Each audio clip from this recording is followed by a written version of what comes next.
The alarm screens lit up across the Galactic Council chamber, turning the curved walls blood red. Ambassador Doyan felt his stomach drop as he watched the alien delegates rush to their stations. 300 years. For 300 years, the void expanse had been silent. Now something was calling out from that dark corner of space where stars went to die. Captain Hannah stood on the bridge of her ship, staring at the data streaming across her displays. She had spent 15 years in the peacekeeping fleet, always fighting to prove that humans deserved their place among the stars. Now this signal threatened to undo everything. The encryption was old, ancient by modern standards, but unmistakably human. Her hands trembled as she recognized the code pattern. It was military. It was from the First Contact War. High Arbiter Velcros raised his 6 arms in the council chamber, demanding silence. His species, the Drazen, had long memories. They remembered when humans first reached the stars with their primitive fusion drives and their stubborn refusal to bow. They remembered the war that followed. Most of all, they remembered the ship that had made them afraid, the Eternal Vigil. Even now, the name carried weight. Humans had built only one true warship before the treaties forced them to stop. 50,000 souls aboard a vessel 5 kilometers long, bristling with weapons that could crack planets. When the combined alien fleets had come to put humanity in its place, the Eternal Vigil had stood alone against them for 6 months. Then it vanished into the void expanse, chasing an enemy fleet. No one ever came back. Doyan watched the vote counters on his screen. Half the species in the council wanted to send a fleet to destroy whatever was broadcasting that signal. The other half wanted to pretend they had never heard it. His people, scattered across a dozen colony worlds and forever labeled as dangerous primitives, had no real voice here. They were tolerated, not respected. Commander Jiwoo checked the fleet roster one more time. His captain had given him an impossible task: assemble an investigation force that the council would accept, but that could actually defend itself if things went wrong. Every species would want a representative. Every representative would spy for their homeworld. And somewhere in that mess, he had to hide enough firepower to handle a worst-case scenario. His family had its own connection to the Eternal Vigil. His great-great-grandfather had served as a junior engineer on that legendary ship. Growing up, Jiwoo had heard stories about the brilliant crew, the impossible technologies they had created in the shipyards above Mars, the pride of humanity sailing into the dark. He had also heard about the silence that followed, about families waiting for news that never came, about the empty chairs at dinner tables across Earth. The signal changed. Hannah saw it first on her tactical display. The simple repeating pattern suddenly evolved into something more complex. Her translation AI struggled with the format, then locked onto the structure. It was a message, short, direct, terrifying in its implications. Humanity endures. We are coming home. The council chamber erupted in chaos. Velcros was shouting for weapons to be prepared. The Therian delegation was screaming about treaty violations. A small cluster of species that had always been friendly to humans looked terrified and hopeful in equal measure. Doyan tried to speak, tried to call for calm, but his voice was drowned out. No one wanted to hear from humanity right now. Hannah made her decision in seconds. The council would argue for days, maybe weeks. Whatever was out there might not wait that long. She sent coded messages to the ships Jiwoo had selected. Volunteers only. She would not order anyone into this. To her surprise, every single captain agreed immediately. Some were human. Many were not. Apparently, she was not the only one who wanted answers more than safety. The New Dawn broke orbit 3 hours later, leading a fleet of 27 ships from 15 different species. They were technically violating council orders by leaving before authorization was granted. Hannah had made peace with that. Sometimes doing the right thing meant breaking rules that no longer made sense. The journey to the void expanse took 4 days at maximum speed. 4 days of watching her crew grow more nervous, more excited, more afraid. They all knew the stories. The void was where sensors stopped working properly, where jump drives occasionally sent ships thousands of light years off course, where rescue missions went in and never came out. There were theories about dark matter concentrations, about tears in space-time, about ancient weapons still active from wars, fought before any current species had discovered fire. Jiwoo spent those 4 days running combat simulations. If the eternal vigil was somehow still functional after 3 centuries, what would it be like? The technology would be hopelessly outdated. Systems would have failed. The crew would be long dead, leaving only an automated distress beacon looping endlessly. That was the logical conclusion. But the message had said they were coming home. Present tense. Active. On the 3rd day, long-range sensors picked up something at the edge of the void. Something big. The computer initially classified it as an asteroid, then revised to a derelict station, then flagged it as unknown. Hana ordered the fleet to slow down. They would approach carefully, weapons ready, but not armed. She did not want to start a fight with whatever was out there. The forward view screen flickered as they crossed into the void expanse. Space itself looked different here, darker somehow, as if light had trouble traveling through whatever filled this region. Stars that should have been visible were dim or missing entirely. Hana felt her skin crawl with instinctive fear. Humans had evolved on a world of bright days and clear skies. This was wrong in ways her hindbrain could not articulate. Then they saw it. The ship appeared on their screens all at once, as if it had just decided to become visible.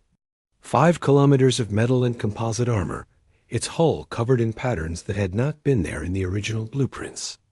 Lights glowed along its surface in colors Hana did not recognize. The ship's energy signature made her instruments scream warnings. This was not possible. This was not a derelict.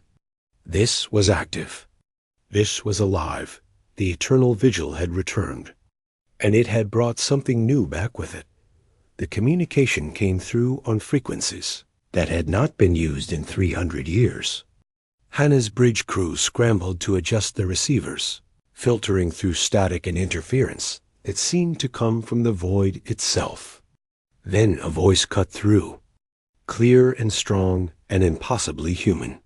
"This is Admiral Minho of the Earth Defense Warship Eternal Vigil. Please identify yourselves." The words hung in the air like a ghost made solid.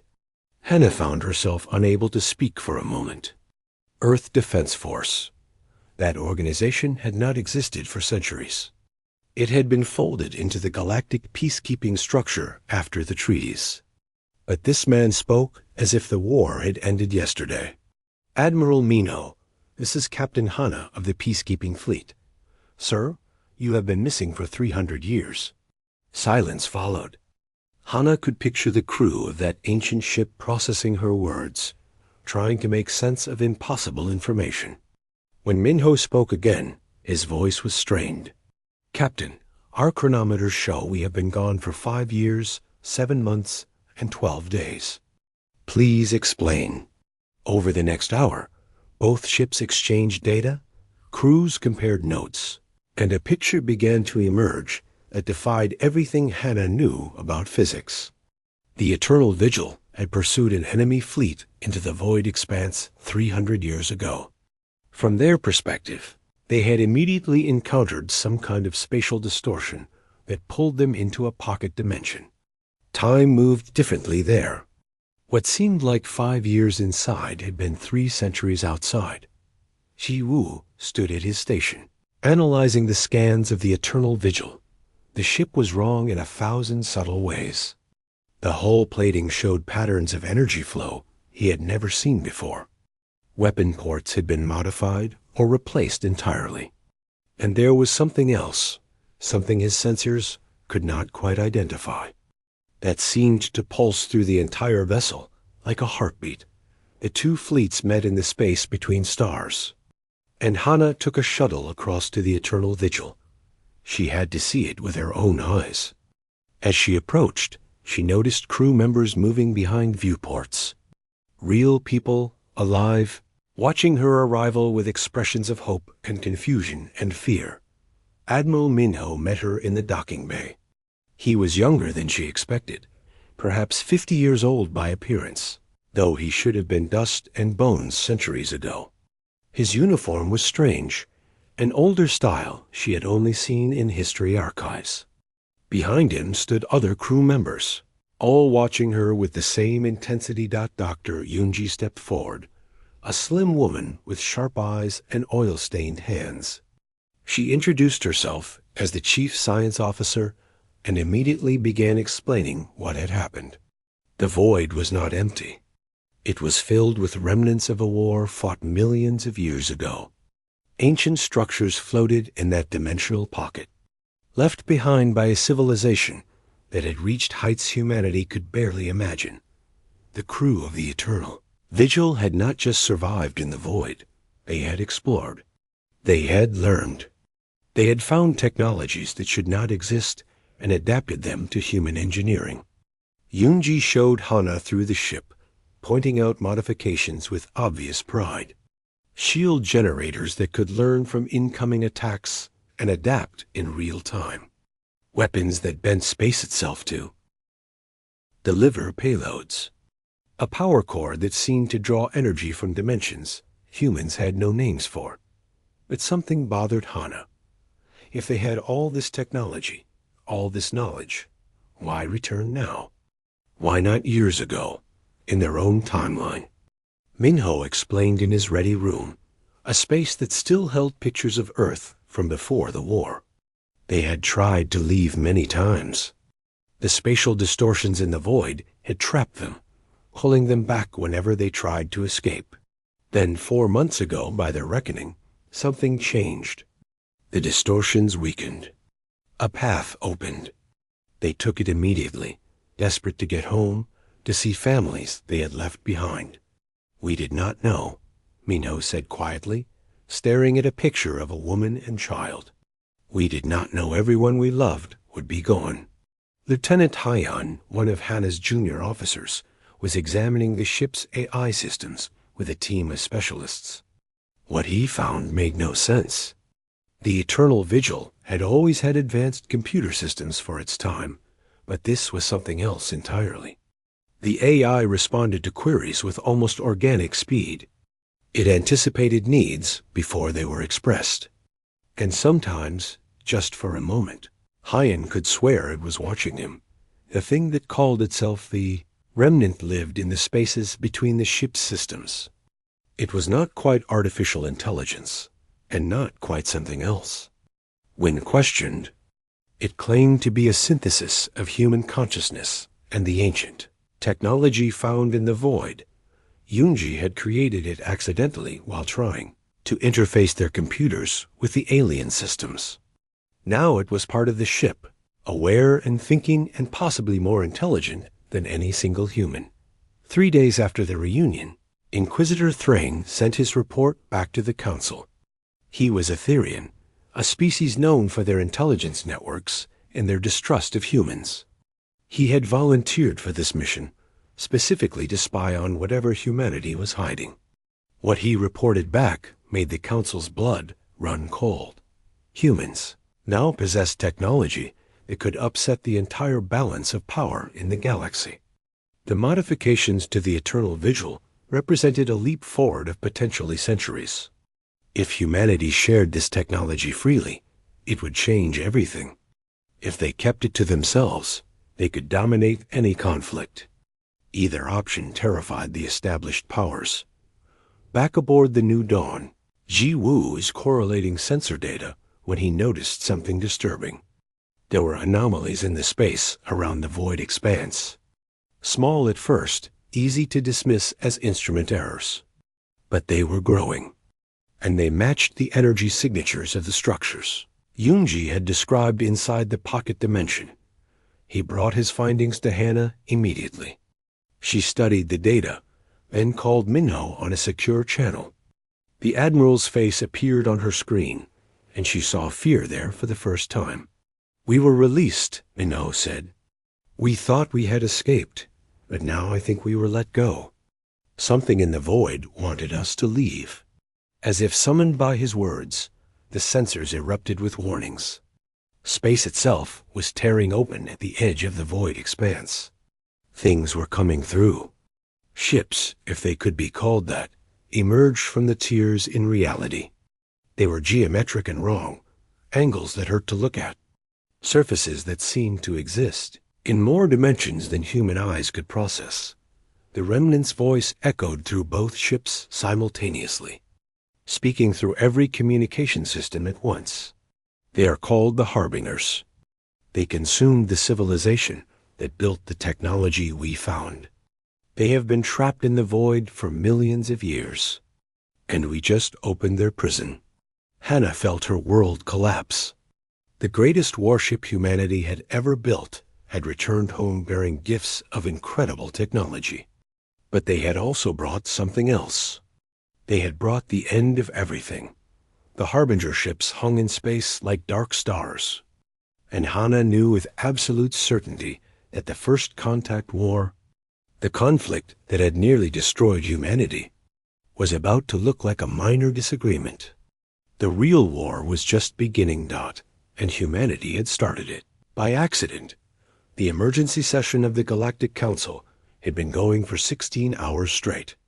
Doyan stood at the human delegation's podium, his voice hoarse from arguing, watching as species after species demanded that Earth surrender the eternal vigil immediately. Some wanted to study it. Others wanted to destroy it. None of them wanted to believe the warning about the Harbingers. Velcro slammed his primary fists on his platform, making the whole chamber shake. The Drazen had brought military advisors with them, a clear violation of Council protocol. They were not even trying to hide their intentions anymore. The humans release an ancient evil and then claim they are the only ones who can fight it? Convenient. We demand access to their technology and custody of their warship. This is not negotiable. 3 star systems away, Fleet Admiral Siok paced the bridge of Earth's largest defensive station. He commanded what remained of humanity's military forces, a fraction of what they had once possessed. The treaties after the First Contact War had been harsh. Humans were allowed defensive fleets only, nothing that could project power beyond their own territory. Now those same species who had forced those treaties wanted humanity to save them. His communication officer looked up. "Admiral, we are receiving requests from 17 different species asking for military assistance. They are offering technology exchanges, trade agreements, even political alliances." Siok laughed bitterly. Where were these offers 300 years ago? Where were they when we were restricted to our own systems? Commander Yuna worked in the intelligence section, buried 3 levels below the council chambers. She had been tracking communication patterns for weeks now, and what she found made her sick. There was a conspiracy forming. Multiple species were coordinating their efforts to seize the eternal vigil by force.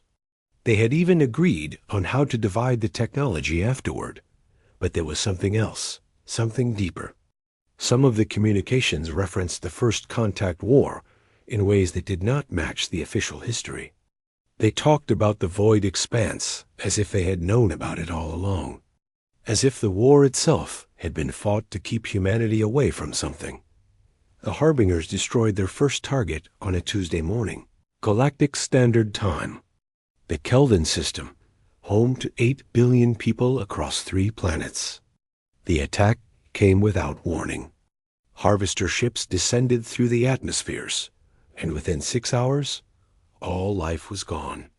Not killed, harvested, converted into raw materials and energy. The recordings that survived showed things that would give Hannah nightmares for years. The Harbingers did not fight like any known species. They did not care about tactics or strategy. They simply consumed everything in their path with mechanical efficiency. Minho watched the recordings in silence, his face carved from stone. Then he began issuing orders. The Eternal Vigil's crew snapped to attention, moving with purpose born from 5 years of survival in impossible conditions. They knew what was coming. They had seen the ruins of the civilization that had tried to fight the Harbingers before. Dr. Yunji presented her findings to a joint meeting of human and allied scientists. The Harbingers were not truly alive. They were weapons, created by some unknown force billions of years ago. Their purpose was simple: consume all advanced technology and biological distinctiveness, converting it into more of themselves. They had no government, no culture, no goal beyond expansion. The ancient civilization in the void had tried to stop them and failed. The best they could do was trap both themselves and the Harbingers in a dimensional prison. For millions of years, that prison had held, until the Eternal Vigil's escape had weakened the walls. The Council finally voted to form a combined defense fleet. It passed by a single vote, with half the species abstaining and several walking out in protest. Doyan watched them go and knew that the real battle was not against the Harbingers. It was against fear and pride, and the inability of species to work together even when facing extinction. The Drazen Empire made their move on a moonless night above the world of Threshold. Their battle fleet dropped out of jump space around the Eternal Vigil. Weapons charged, demands transmitted. Surrender the ship or be destroyed.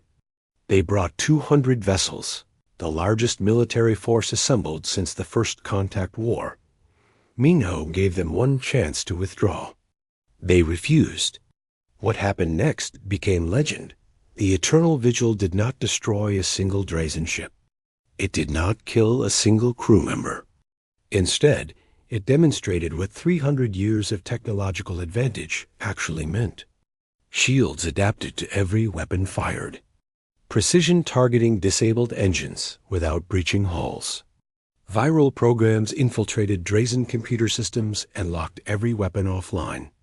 In 17 minutes, the entire Drazen fleet was drifting in space, helpless, their crews terrified but alive. Minho broadcast his message on all frequencies. "We could have killed you. We chose not to. Remember this when you decide whether humanity can be trusted." Hana watched from the new dawn, her heart pounding. The display of power was meant to terrify the galaxy into cooperation. But she knew it could just as easily push species into desperate actions. Fear made people stupid. Ji Wu discovered the pattern 3 days later, working through old records in the archives. The First Contact War had not started by accident. Someone had manipulated events, pushed humanity and the alien alliance into conflict. The same communications. She had found referenced something called the Threshold Initiative, a secret project to explore the void. When humans had started developing jump drive technology, they had naturally turned their attention to the most mysterious region of local space. Someone had decided that could not be allowed. The war had been manufactured to stop human expansion toward the void. The question was why. And the answer, Ji-Woo realized with growing horror, was because someone had known what was trapped there. Someone had known about the Harbingers all along and had decided the risk of humanity. Finding them was too great. Tactical Officer Jun-Ho was the youngest bridge officer on the Eternal Vigil, barely 25 years old when they had entered the void. He still had nightmares about the things they had seen there. Ruins of cities that spanned entire planets. Weapons that could unmake stars. And everywhere, the evidence of desperate last stands against an enemy that could not be stopped, only delayed. He had watched his captain and crew spend 5 years trying to understand the technology, trying to find something that could help if they ever escaped. They had succeeded beyond their dreams. But success meant nothing if they could not convince the galaxy to work together. The underground movement grew quickly. Species who had always been friendly to humans stepped forward publicly. Others joined in secret, offering resources and intelligence. A loose coalition formed around the idea that survival mattered more than politics. Ambassador Nari worked 18-hour days trying to coordinate technology sharing. Every species wanted access to the Eternal Vigil's advances, but none wanted to share their own secrets. She had to negotiate each agreement individually, fighting against centuries of distrust and fear. The Harbingers attacked again, this time hitting 12 systems simultaneously. 70 billion lives lost in 3 days. The recording showed the same mechanical efficiency, the same absolute consumption. The galaxy finally understood. This was not a conflict that could be negotiated. This was extermination. Supreme Commander Drex of the Cradle Hegemony volunteered to lead the combined fleet. He was a warrior from a species that valued honor above all else. He had fought humans during the First Contact War and respected them as worthy enemies. Now he would fight beside them or die trying. The United Defense Fleet began to form above the world of Unity, chosen for its central location. Hundreds of species sent ships. Thousands of vessels gathered in the largest military formation in galactic history. The Eternal Vigil took position at the center, its advanced sensors coordinating the entire fleet. But Junho saw something in the data that troubled him. He ran the projections again and again, checking his math. The Harbingers were not just attacking randomly. They were moving in a specific pattern, each strike bringing them closer to something. He brought his findings to Minho and Yunji. They studied the pattern, overlaying it with maps of the galaxy. The destination became clear: the galactic core. The Harbingers were heading for the galactic core. The remnant confirmed what they all feared. The ancient civilization had built one final weapon, hidden in the most dangerous region of space. A weapon powerful enough to sterilize the entire galaxy. They had planned to use it as a last resort against the Harbingers. They had failed to activate it before being consumed. Now the Harbingers were going to claim it for themselves. If they reached it first, they would have the power to end all life in the galaxy in a matter of hours.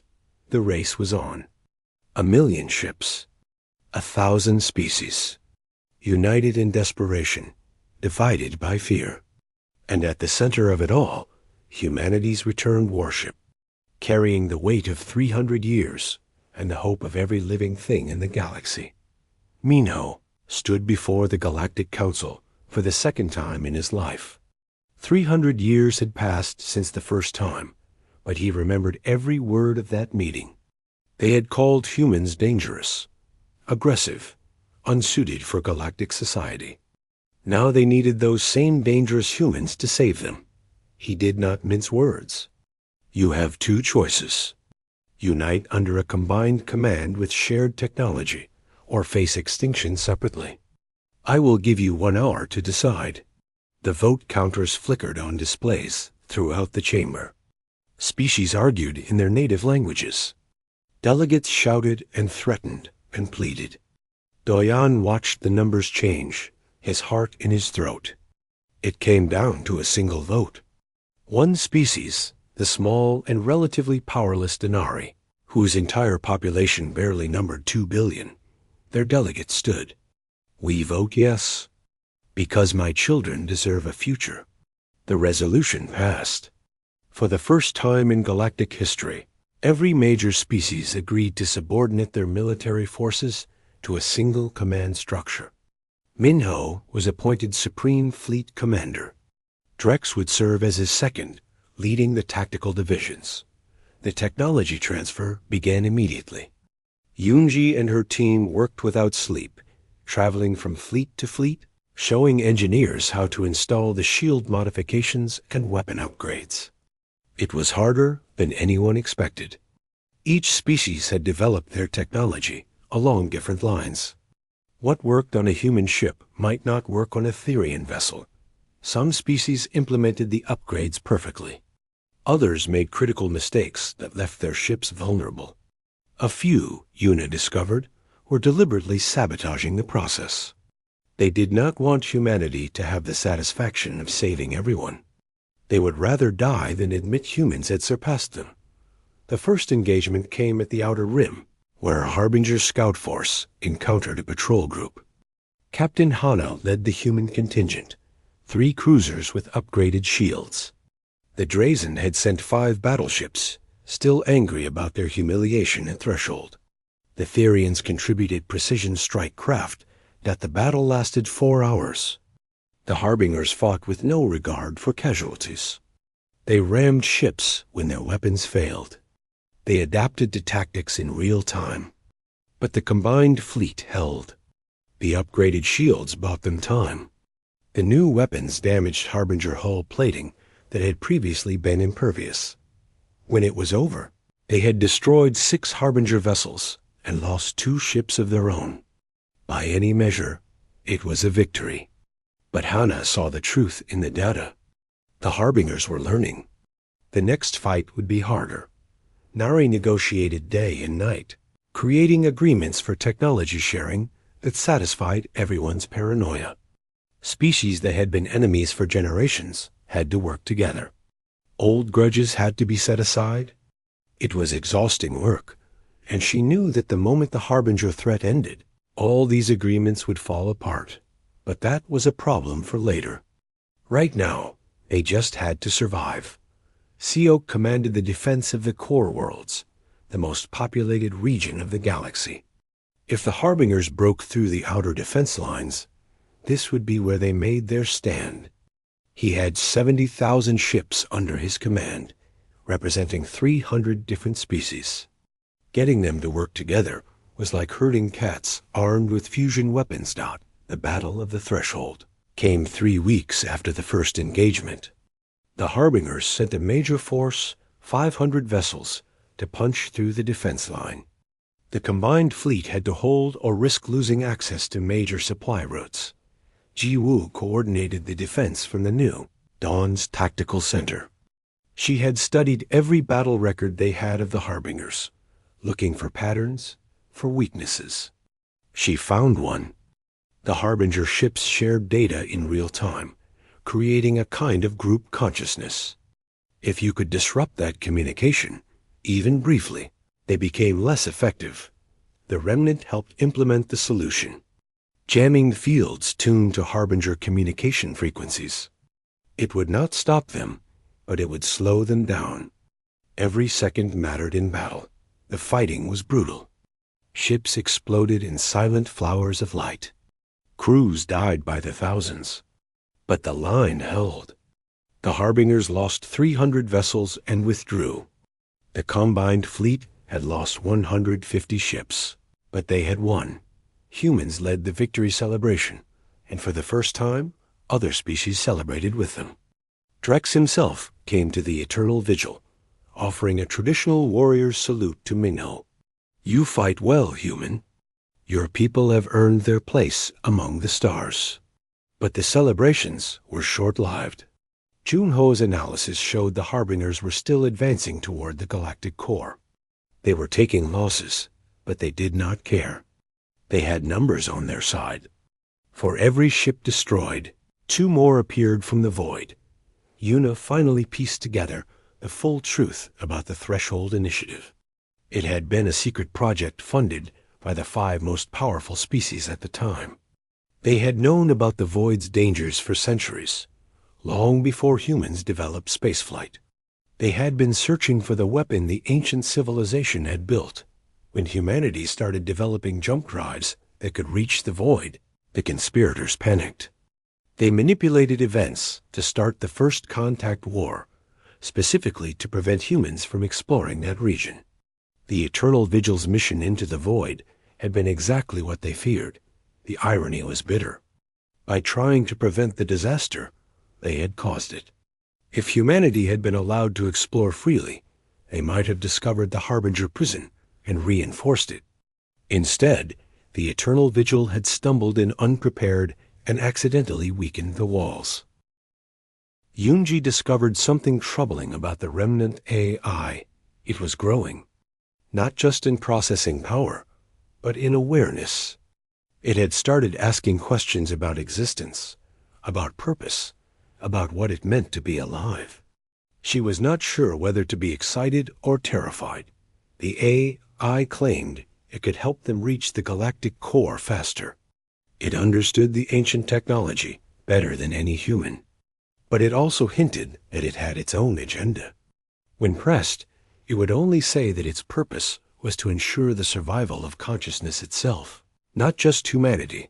The fleet fought 3 more major engagements as they pushed toward the core. Each battle was harder than the last. The Harbingers were learning human tactics, adapting to the upgraded weapons. Species that had performed well in early fights started taking heavier casualties. Morale began to crack. Ships deserted, their crews deciding that running was better than dying. Some species withdrew their fleets entirely, declaring they would defend their homeworlds and let the rest of the galaxy burn. The coalition that had seemed so strong began to fracture. Mino addressed the entire fleet in a broadcast that went out to every ship simultaneously. He spoke simply, without grand rhetoric. He talked about duty, about the choice between dying on your feet or living on your knees, about the fact that running would only delay the inevitable. The Harbingers will not stop. They will not negotiate. They will not grow tired. The only way this ends is if we stop them. Here, now, together, or we die alone, worlds at a time, until nothing remains. The desertions stopped. Ships that had been pulling back returned to formation.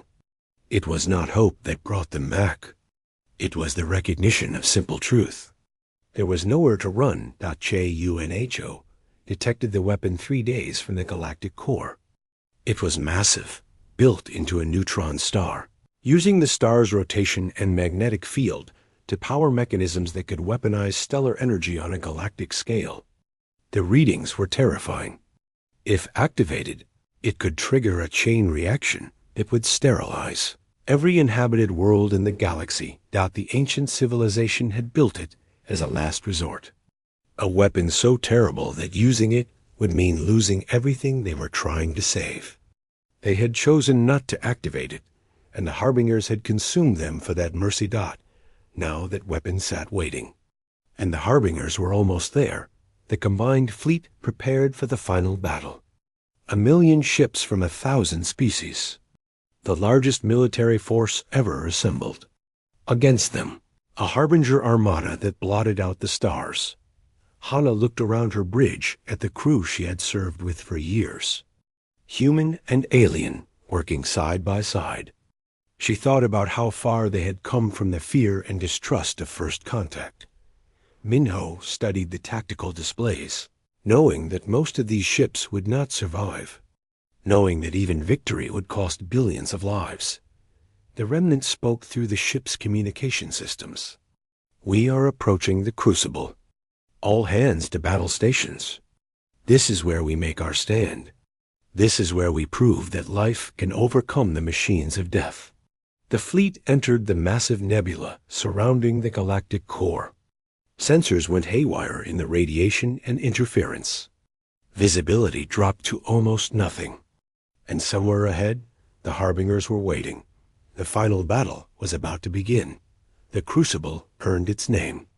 Dense clouds of ionized gas stretched for light years in every direction, glowing with the radiation of 1,000 dying stars. Visibility was measured in kilometers. Sensors could barely function. And hidden in that cosmic storm was the ancient weapon and a Harbinger fleet that would fight to the last, machined to claim it. Minho divided the fleet into 3 groups. The main force would engage the Harbingers directly, keeping them occupied. A strike team would push through to the weapon itself, and a reserve would protect the supply lines and rescue damaged ships. It was a simple plan because anything more complicated would fall apart in the chaos of battle. Hana led the strike team. Her group included ships from 20 species, the fastest and most heavily armored vessels in the fleet. Ji Woo served as her tactical coordinator, managing the complex dance of keeping everyone together in the storm. They had one job, reached the weapon before the Harbingers activated it. The main force made contact first. A wall of Harbinger ships materialized out of the nebula like nightmare made solid. They did not maneuver or attempt tactics. They simply came forward in an endless wave, firing everything they had. Drex commanded the center battle group, his flagship leading the charge. The Cradle Warrior had spent his whole life training for war. This was what he was born to do. His ships formed a wedge, punching through the Harbinger line, creating space for others to exploit. The battle had no front lines, no clear sides. Ships fought in 3 dimensions, weapons fire crossing at every angle. Explosions bloomed and faded. Vessels died by the dozens every minute. The scale was beyond comprehension. Doyon had volunteered to lead the defense of a critical supply station on the edge of the Crucible. It was a death sentence, and everyone knew it. The Harbingers would need to eliminate those stations to cut off the fleet's ammunition and repair capacity. But someone had to hold them. His small force of 30 ships faced a Harbinger assault group 10 times their size. They fought for 6 hours. When the ammunition ran out, they rammed. When the ships were crippled, crews evacuated to other vessels and kept fighting. Doyon died at his post, transmitting tactical data until the moment his ship's power core detonated. His last message was simple. Tell them we held. Tell them it mattered. The strike team pushed deeper into the nebula. They lost ships to Harbinger patrols and to the environment itself. Magnetic fields strong enough to rip hulls apart. Radiation that cooked crews in their own armor. But they kept going. Yunji worked frantically aboard the Eternal Vigil, analyzing the data they were collecting on the ancient weapon. The technology was beyond anything they had encountered in the void. This was not just engineering. This was art. This was a civilization that had mastered the fundamental forces of reality and bent them to their will. And it terrified her. Because if this weapon could destroy the galaxy, it could probably do much worse. Lieutenant Hyon died, saving Hana's ship. A Harbinger vessel targeted the New Dawn's engines with a precision strike. Hyon's cruiser intercepted, taking the hit meant for his captain. The explosion vaporized his ship instantly. Hana watched it happen, unable to do anything, and swore that his sacrifice would not be wasted. The remnant guided them through the worst of the nebula. It could sense the ancient technology in ways human sensors could not. The AI had grown strange in recent weeks, speaking in riddles, making references to concepts that did not translate. Yunji worried it was losing coherence, or possibly gaining too much. They found the weapon on the 4th day of battle. It hung in space like a mechanical god, tendrils of energy stretching from the neutron star to structures the size of moons.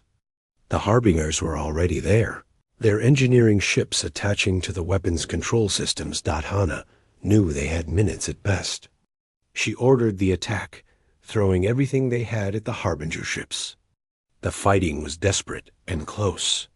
Ships traded fire at ranges measured in meters.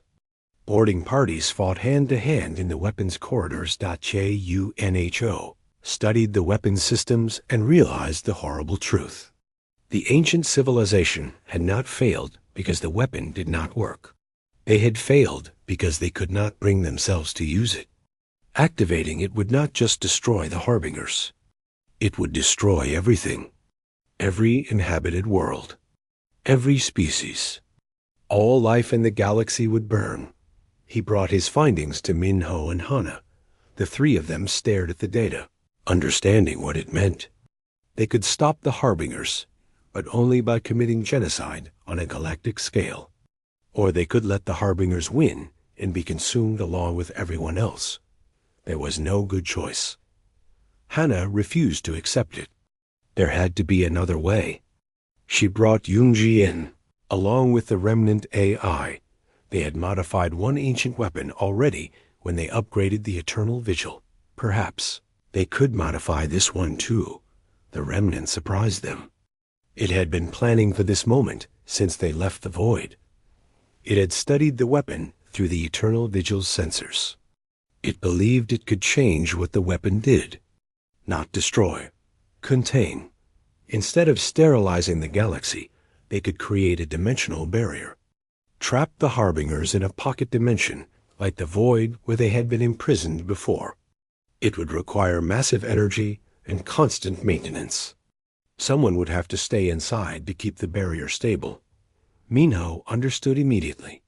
The Eternal Vigil and its crew. They would go into the barrier and never come out. Eternal Vigil indeed. He called a meeting of his crew. 5 years they had spent in the void together. 5 years of impossible odds and desperate survival.